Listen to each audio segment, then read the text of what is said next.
Verily, Kevin Feige has turned me into a beta. At least you're not dead. Coming to paperback and e-readers everywhere, East-themed horror of the Hyena Woman. Hell's aspiring angel takes on a wicked werewoman in this action-packed, all-new East-themed series adventure. Pre-order your copy of East-themed horror of the Hyena Woman on Amazon.com today. One of my viewers and Facebook friends, Anthony Chobo, sent me a link to the Thor Love and Thunder trailer on Facebook. And after seeing the Thor Love and Thunder trailer, I'm still scratching my head about why this movie was made.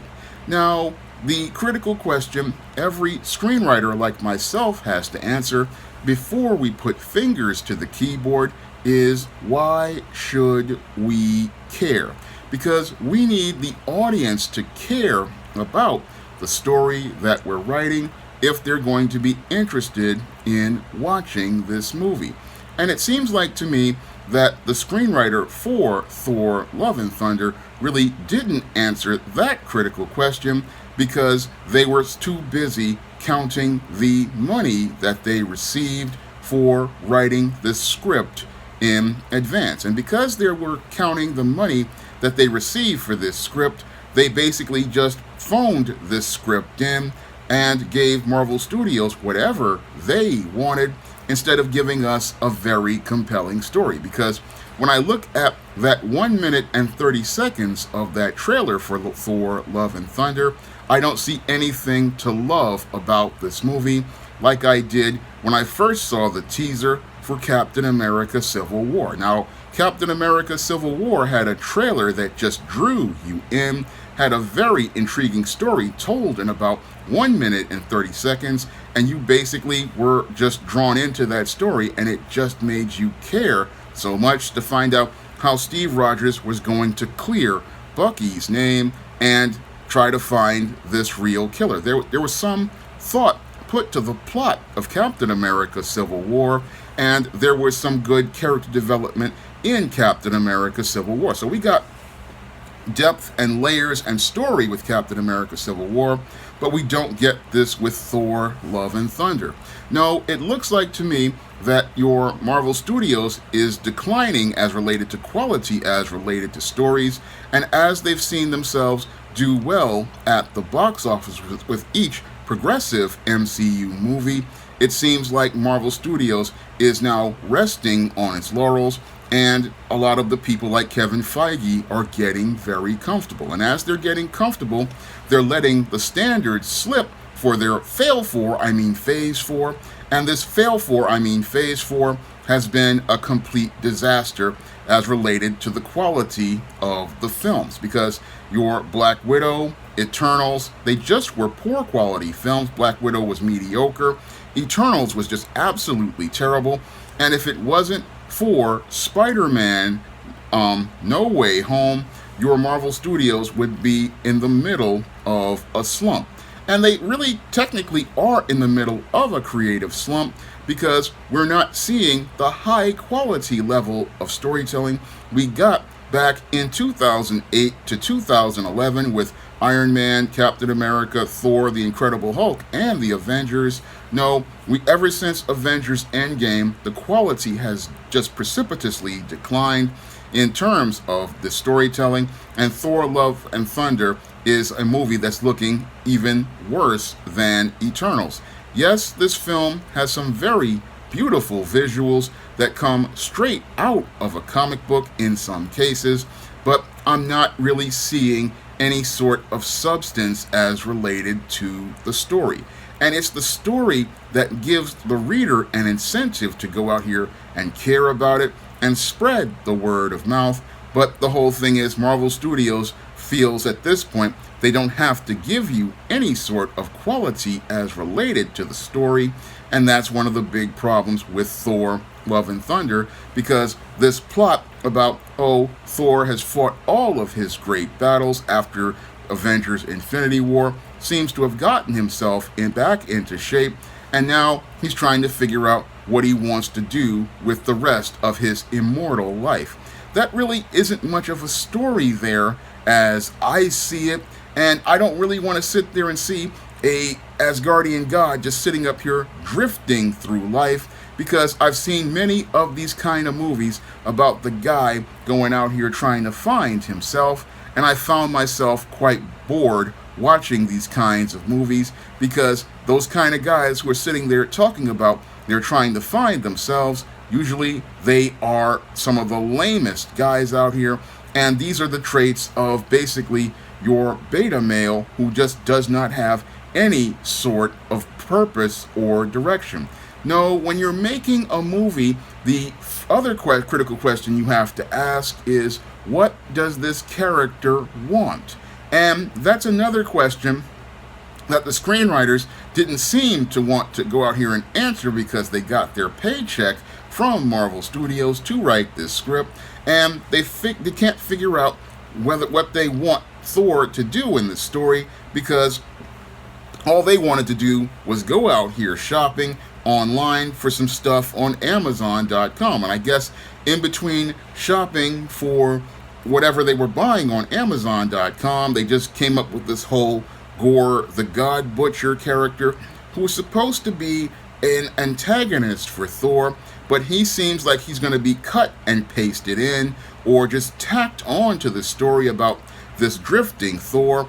And as we have this drifting Thor just drifting around, what we're going to get is your segue into what many people call the SJW Marvel era. Because in this trailer, we don't only get Thor, we also get the Jane Foster Thor, and that's where I really start to have problems with the direction of the MCU, which is turning more and more into SJW MCU, and giving us many of the worst ideas of the last 5 years that came out of the all-new, all-different Marvel, and many of those ideas, they should never have gone to any sort of adaptation. Now we've got your King Valkyrie, which makes no sense to me. How can a woman be a king when a woman is a queen? This is more of that stuff, identity politics, that tanked Marvel in the comic book shops and led to many comic book shops winding up closing, because many comic fans did not like these kind of ideas. And from what I've seen on Instagram and other social media, many other comic fans out here and MCU fans don't really like the idea of a King Valkyrie, nor do they really like this whole idea of the female Thor. Now, everything in this movie and the multiverse and Spider-Man No Way Home really starts to negate many of the original MCU movies. Like in No Way Home, they had Doctor Strange erase everybody's memory as related to knowing that Peter Parker is Spider-Man. And I asked the question, why couldn't Doctor Strange use this to erase Thanos' memory to know where the Infinity Gems were if they went out here time traveling? Would have basically saved a lot of lives as related to Avengers Endgame, but they give us this in No Way Home, and it really shatters the structure of the MCU. And this whole thing with your female Thor picking up the pieces of Thor's hammer to become the female Thor, this also negates all of Ragnarok, and again just shows us how bad the writing is becoming. Because when I look at Thor Love and Thunder, again, I don't see much to love about this movie, because it doesn't seem like there's much heart as related to this film. It basically feels more like a cash grab from Marvel Studios in an effort to grab up all of that money, because they know that they have a captive audience, and it seems like Marvel Studios is taking its audience for granted, because instead of giving us quality films that feature the characters, they just churn out these movies like they're on an assembly line. And many of these movies really, again, they're starting to have absolutely no purpose whatsoever. Because when I look at Thor Love and Thunder's trailer, I really don't see much of a purpose for this movie, and I don't really see a reason for it even being here, or even any sort of relation to the MCU. Yes, we get to see the Guardians of the Galaxy are friends again, one more again, but the whole thing is, we could easily see the Guardians of the Galaxy in Guardians of the Galaxy Volume 3 by James Gunn, next year or so. We don't really need to see them in this movie. And this movie, again, it just feels like it serves absolutely no purpose other than being a cash grab. And this is the same problem that Warner Brothers had back in 1995 when they started to let Joel Schumacher go out here and make Batman movies. Now, back in the 90s, the Batman franchise with Tim Burton was doing well. Batman Returns was a top movie at the box office, and once Tim Burton wound up leaving the Batman franchise, Warner Brothers wanted to continue to keep the Bat dollars rolling in, so they thought, hey, we'll go get Joel Schumacher and let him make Batman movies. And yes, he made Batman Forever, like Taika Waititi, whatever his name is, made Thor Ragnarok, and he changed the style of the character with your Batman Forever. And like Batman Forever, Thor Ragnarok changed the whole concept for Thor. Yes, it had big visuals. Unfortunately, there were no substantive story underpinning that movie. And what happened was after Batman Forever, we got Batman and Robin in 1997. And when we got Batman and Robin, that's when we really started to see all of your Joel Schumacher's visuals as related to Batman. And I believe the thing here is happening with Taika Waititi, whatever his name is, with Thor Love and Thunder. He's going to make the Batman and Robin of the MCU because, again, I really don't see a purpose for this movie. It feels like empty calories. It feels absolutely empty. And it reminds me of an Arnold Schwarzenegger movie I watched back in 2000 or 2001 called The Sixth Day.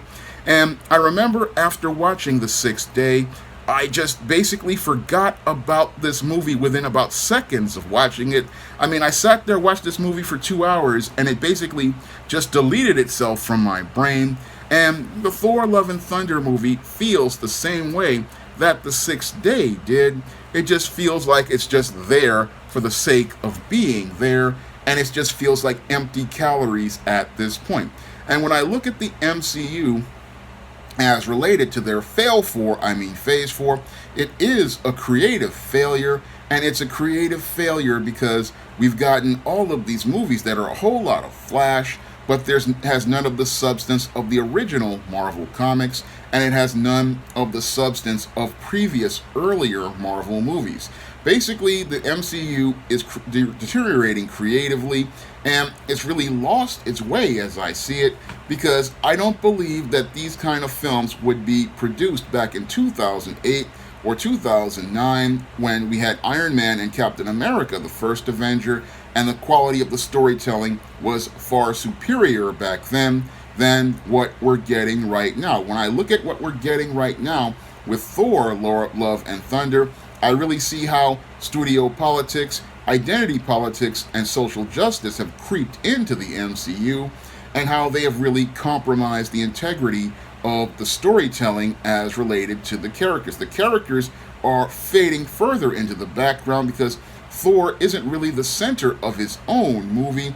Again, it feels a lot like 97's Batman and Robin, where they just threw out all of these characters. They had Batgirl, they had Bane, they had Poison Ivy, they had Mr. Freeze, and they were very flashy characters, but they didn't have any sort of personality or voice or any sort of richness of character, the same way Jack Nicholson's Joker or Michelle Pfeiffer's Catwoman or Danny DeVito's Penguin had in Batman 89 or Batman Returns. So I really see how the storytelling is deteriorating at the MCU, and your Kevin Feige, as I see it, really needs to get it together, because if he continues taking the MCU down the path of SJW MCU and continues churning out more of these mediocre to terrible movies, I don't really see the MCU lasting much longer, because yes, you have comic fans who grew up with these characters, but when these characters become caricatures of themselves, that doesn't give the viewer incentive to keep watching these characters. And I really don't see much incentive to keep watching these movies, because again, when you go out here and you're a screenwriter like myself, you really want to make sure that there is a reason for this story being here, and that reason has to be more than you getting a paycheck at the end of the day. because that's what it looks like here. Somebody got paid in advance to write this script, and they basically just phoned this in because they were looking to get more paychecks coming in, and this was just another, this whole movie was an ends to a means. So this film really, again, it serves absolutely no purpose, and it's just, as I see it, a complete waste of time based on the trailer.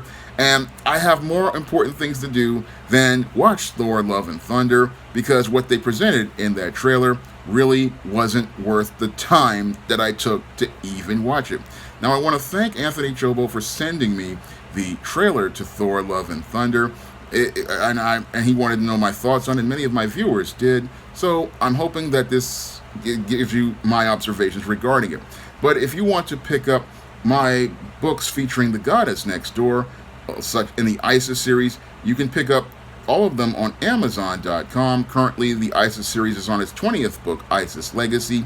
And if you want to pick that book up, you can pick it up in paperback and Kindle format on Amazon.com, along with the other characters in the SJS Direct universe, such as John Haynes and E-Steam and Spencerella. You can find all of those books in paperback and Kindle format on Amazon.com right now. And if you want to see me make more videos like this about comics, science fiction, and fantasy, you can donate to my Patreon, my PayPal, and my Cash App by clicking the links in the description box.